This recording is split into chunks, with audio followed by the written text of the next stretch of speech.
मूलाधार, स्वाधिष्ठान, मणिपुर, अनाहत, विशुद्धि, आज्ञा तथा सहस्त्रार चक्र। ये 7 चक्र देश काल में घटित होने वाला व्यापार है। आत्मा देश काल से परे है। कुंडलिनी जागरण। आप में से बहुतों ने निश्चित ही ये शब्द सुने होंगे। आध्यात्मिक जगत में बहुचर्चित विषय है कुंडलिनी जागरण।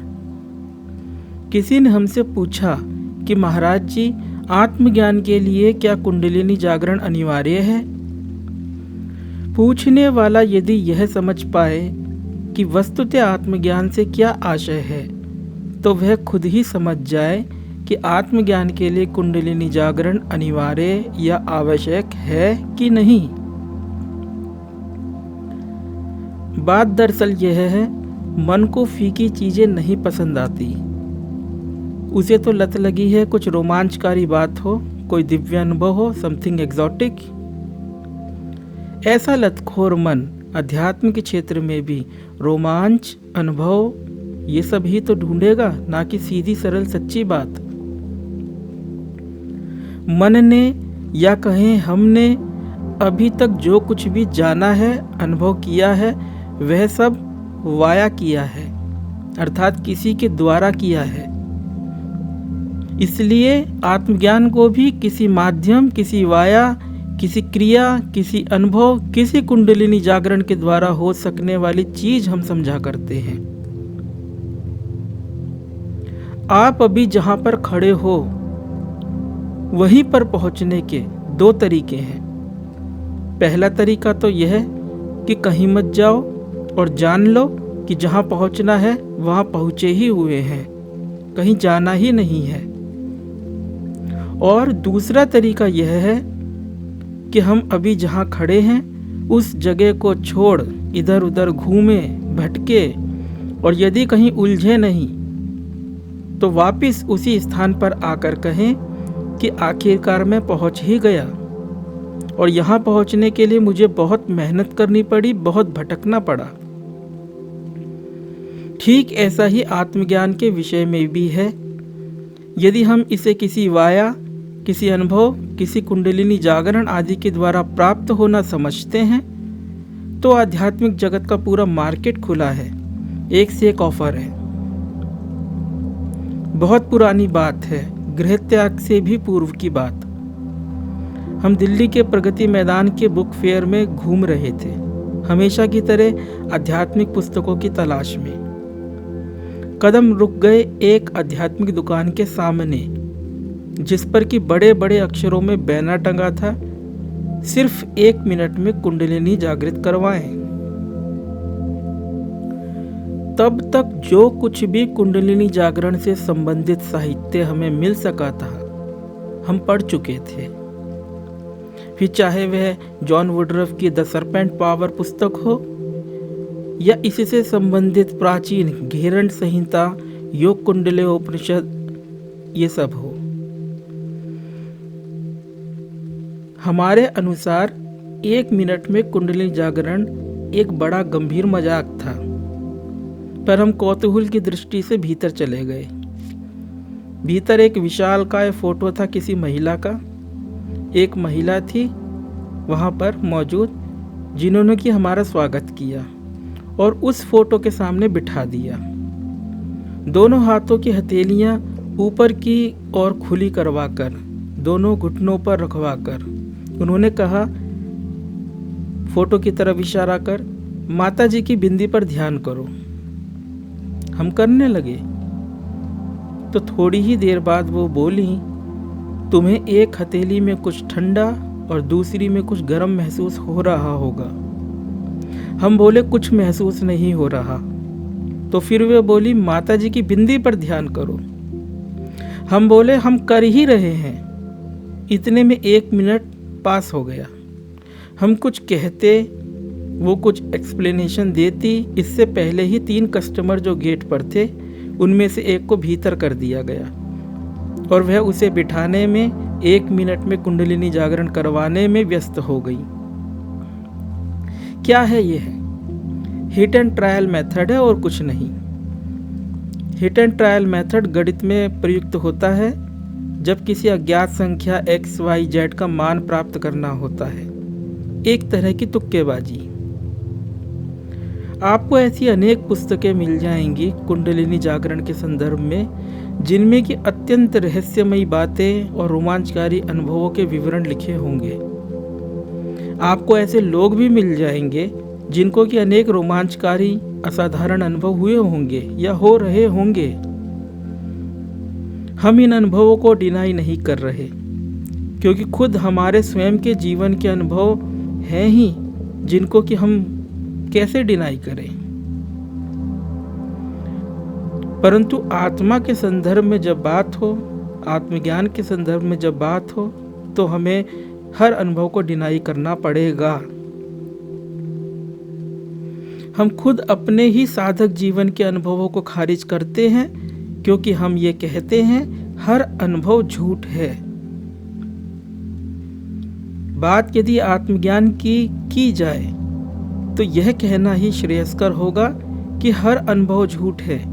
कोई अनुभव आपको आत्मज्ञान नहीं करवा सकता, क्योंकि आत्मा कोई विषय नहीं है जिसका कि किसी अनुभव के द्वारा, किसी कुंडलिनी जागरण के द्वारा ज्ञान या अनुभव हो सके।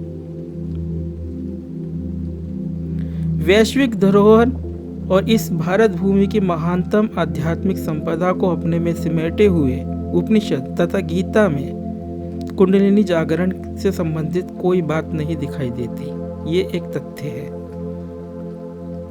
कोई यदि कहे कि योग कुंडले उपनिषद में कुंडलिनी जागरण का वर्णन है, योग कुंडली उपनिषद में कुंडलिनी का विशद वर्णन है, परंतु यह उपनिषद मुख्य एकादश उपनिषदों में स्थान नहीं रखता। और इसी के साथ हम यह भी कहना चाहेंगे कि उपनिषद एक समय में इतने विख्यात एवं ज्ञान के ब्रांड तरीके के हो गए थे कि ना जाने कितने ही उपनिषद रच दिए गए जिनका टाइटल उपनिषद था, परंतु भीतर कुछ और था।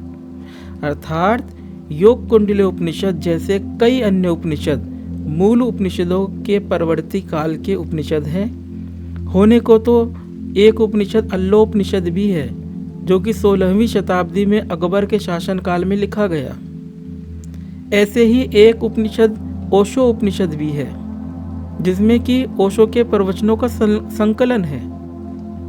और एक उपनिषद हमें याद आ रहा है, अरविंदो उपनिषद, जो कि पौंडीचेरी के जो योगी अरविंद हुए हैं उनके द्वारा रचित है। तो क्या कुंडलिनी जागरण की बात एकदम निरर्थक है? जहाँ तक आत्मा या आत्मज्ञान की बात है तो यह एकदम निरर्थक है। परंतु यदि रोमांचकारी अनुभव प्राप्त करने की इच्छा हो, ऐसे अनुभव जिन्हें कि दिव्य अनुभव कहा जाता है, मूलाधार चक्र से सहस्त्रार चक्र की कोई दिव्य यात्रा करनी हो, इस कुंडलिनी जागरण के कारण होने वाले साइकोसोमेटिक डिसऑर्डर्स अर्थात मनोदैहिक बीमारियों से जूझना हो, उनसे पीड़ित प्रताड़ित होना हो, तो अनेक विधियां, अनेक उपाय हाजिर है, बाजार खुला है। जैसे कि 1 मिनट में कुंडलिनी जागरण का किस्सा हमने बताया। कुंडलिनी की अवधारणा 7 चक्रों की बात करती है।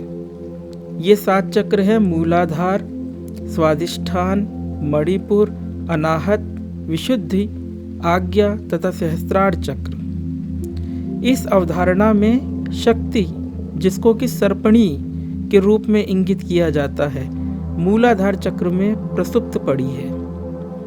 ये मूलाधार चक्र रीढ़ की हड्डी के निम्नतम बिंदु और गुदा द्वार के ऊपर थोड़ा पीछे की तरफ अवस्थित है। यौगिक उपायों द्वारा, साधना द्वारा, प्राणायाम द्वारा इस शक्ति को जागृत कर रीढ़ की हड्डी में स्थित सुषुम्ना नाड़ी द्वारा प्रवाहित कर ऊपर की ओर गमन कराया जाता है। यह शक्ति विभिन्न चक्रों को खोलती हुई अंत में मस्तिष्क में स्थित सहस्त्रार चक्र में शिव से जा मिलती है। संक्षेप में यही है कुंडलिनी जागरण। अब जरा विवेक करें, सोचें कि ये 7 चक्र कहाँ स्थित हैं? शरीर में ही ना। लोगों ने जब ऐसे तर्क देने शुरू किए कि आधुनिक विज्ञान द्वारा इस शरीर की आंतरिक संरचना का सारा अध्ययन कर लिया गया है, पर कहीं ये चक्र दिखाई नहीं पड़े। तो इसके उत्तर में योगी लोग, तथाकथित योगी लोग यह बोलते हैं कि ये सातों चक्र स्थूल शरीर में नहीं बल्कि सूक्ष्म शरीर में स्थित है। चाहे स्थूल शरीर हो या फिर सूक्ष्म शरीर, है तो शरीर ही ना। प्रत्येक शरीर किसी न किसी देश काल में ही होता है, टाइम एंड स्पेस में। शरीर के होने के लिए देश काल अनिवार्य रूप से वांछित है। इस दृष्टि से ये 7 चक्र, ये प्रसुप्त शक्ति, फिर उसका जागरण और शिव से मिलन, ये सब का सब देश काल में घटित होने वाला व्यापार है, जो कि प्रकृति है। इसका आत्मा या आत्मज्ञान से दूर दूर तक कोई लेना देना ही नहीं है, क्योंकि आत्मा देश काल से परे है। इसलिए आत्मज्ञान के लिए कुंडलिनी जागरण अनिवार्य क्या कहें, यह तो कोई उपाय भी नहीं है। उपाय द्वारा मिलते हैं अनुभव, ना कि आत्मज्ञान। तो फिर आत्मज्ञान क्या है? आत्मज्ञान एक झूठा शब्द है यदि हम इसका अर्थ इस प्रकार से लेते हैं कि आत्मज्ञान मतलब आत्मा का ज्ञान। आत्मा का कोई ज्ञान नहीं होता, क्योंकि ज्ञान सदैव ही विषय का होता है। परंतु यदि हम आत्मज्ञान शब्द को ठीक अर्थों में समझें तो बात वह हो जाती है जो कि प्रारंभ में हमने बताई। हमने कहा था, आपको यदि वहां पहुंचना हो जहां पर कि आप खड़े हो तो क्या करना पड़ेगा, कौन सी यात्रा करनी पड़ेगी? निश्चित ही कोई यात्रा नहीं करनी पड़ेगी। सिर्फ यह जान लेना काफी होगा कि मैं तो पहले से ही वहां हूं जहां पर कि पहुंचने की बात हो रही है। ऐसे ही आत्मज्ञान के संदर्भ में भी समझें। आत्मा से अर्थ कोई अनुभव, कोई विशेष बात नहीं, बल्कि आपके इस मैं से है। जीवन के किसी भी पड़ाव पर इस मैं को चेक करिए कि क्या यह थोड़ा सा भी बूढ़ा हुआ। यदि आप 90 वर्ष की आयु के भी हैं, तब भी ये मैं उतना ही तरोताजा फ्रेश है जितना कि 20 वर्ष की आयु में था।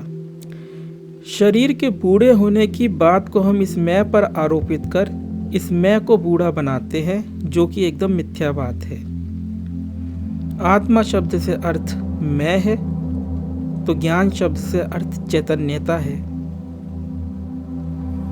किसी भी अनुभव में हम उस अनुभव के विषय अर्थात अनुभूत के प्रति चैतन्य होते हैं, कॉन्शियस होते हैं। फिर वह अनुभव चाहे चाय के स्वाद का हो या कुंडलिनी जागरण का, हर अनुभव हमें अनुभोक्ता बनाया करता है। अनुभोक्ता मतलब वह जो कि अनुभव करता है। अनुभोक्ता होने से हम मैं मात्र ना होकर मैं यह ऐसा हो जाते हैं, अर्थात अनुभोक्ता हो जाते हैं। और यह अनुभोक्ता सदैव देश काल में होता है, क्योंकि जिस अनुभव और अनुभूत से वह संबंधित होता है वे दोनों के दोनों देश काल में ही होते हैं, जैसे कि कुंडलिनी, शिव, शक्ति और इनके विभिन्न अनुभव। अब आत्मज्ञान शब्द को हम ऐसे देखें कि ज्ञान अर्थात चैतन्य किसी अनुभव, अनुभूत अथवा विषय के प्रति चैतन्य ना होकर मैं अर्थात आत्मा के प्रति ही चैतन्य है, तो यह कोई अनुभव नहीं है, बल्कि स्वयं के होने मात्र का बोध है। ये बोध देश काल से परे है, क्योंकि मैं सदा सर्वदा देश काल से अबाधित है। देश काल और उसमें चल रहा व्यवहार इस मैं में प्रतिभासित है, ठीक वैसे ही जैसे कि पर्दे पर फिल्म चलती है। फिल्म में देश काल पात्र तथा घटनाएं होती हैं, ना कि पर्दा इन देश काल पात्र और घटनाओं में शामिल होता है। ऐसा निर्विकार ये मैं है, इस पर आए। इसके लिए कहीं जाना नहीं है, बल्कि जहाँ भी जिस परिस्थिति में आप हैं उसी परिस्थिति में इस पर होना है। हम सहज उपलब्ध बात को त्याग कर रोमांच, रहस्य, अनुभव आदि के पीछे भागा करते हैं, क्योंकि संसार में हर चीज इसी प्रकार से ही तो प्राप्त की है। इस दौड़ में कभी कभी एक्सीडेंट भी हुआ करते हैं। ऐसे ही कुंडलिनी जागरण में भी है। यदि आप हल्के हल्के रूप से ना लग गहराई से ऐसी साधनाओं में जुटते हैं तो ऐसा भी हो सकता है या होता है कि आपकी भेंट किसी शिव से ना होकर साइकोसोमेटिक डिसीज, मनोदैहिक विकार या बीमारी से होती है, और आपको लगता है कि कुंडलिनी ठीक से जागृत नहीं हुई, किसी चक्र पर बात फंस गई है, या गुरु कृपा की जरूरत है, या ठीक गुरु नहीं मिले, सिद्ध योगी चाहिए। ऐसी ना जाने कितनी समस्याएं, ना जाने कितने भ्रमजालों में हम आ फंसते हैं। एक घटना बताते हैं। नर्मदा क्षेत्र में भ्रमण करते हुए एक बार हम पाटी नामक स्थान पर पहुंचे, जो कि बारकोटा के जंगल के मुहाने पर है, मध्य प्रदेश और महाराष्ट्र के बॉर्डर पर। वहाँ एक टाट वाले बाबा जी दिखाई पड़े, जो कि पहले भी कभी हमको हमारे स्थान पर मिल चुके थे। उनकी त्यागवृत्ति वंदनीय थी। वे 60 वर्ष से ऊपर की आयु के थे और नीचे घुटनों तक टाट, ऊपर सिर्फ बस टाट की टोपी पहनते थे, बाकी सारा का सारा शरीर उघाड़ा। इस भेंट के समय अत्यंत शीत थी, तब भी वह टाट ही पहने हुए थे। वे हमें रात को कुछ एकांत तरफ ले गए और बातचीत में बोले कि उनके गुरु हिमालय में कहीं वास करते हैं और आजकल उन पर रुष्ट हैं। वे बोले कि गुरु जी के नाराज होने से मेरी कुंडलिनी बिगड़ गई है, मुझे काम वासना बहुत सताती है, मैं क्या करूं? 60 साल की मेरी उम्र है, अब मैं गृहस्थ भी नहीं बन सकता।